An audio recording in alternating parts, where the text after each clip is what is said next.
Si Karina ay isang karakter sa laro ng Mobile Legends. Bangbang, nakilala bilang isang assassin na may mataas na bilis at lakas sa laban.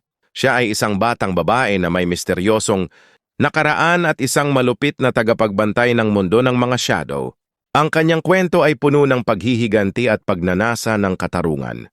Ayon sa kanyang kwento, si Karina ay isang batang assassin na orihinal na miyembro ng isang lihim na organisasyon na tinatawag na Shadows.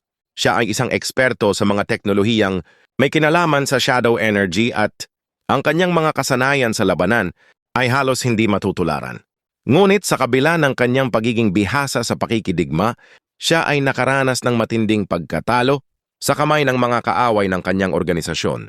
Sa kabila ng lahat, nagpatuloy siya sa kanyang misyon na maghiganti at maghanap ng katarungan.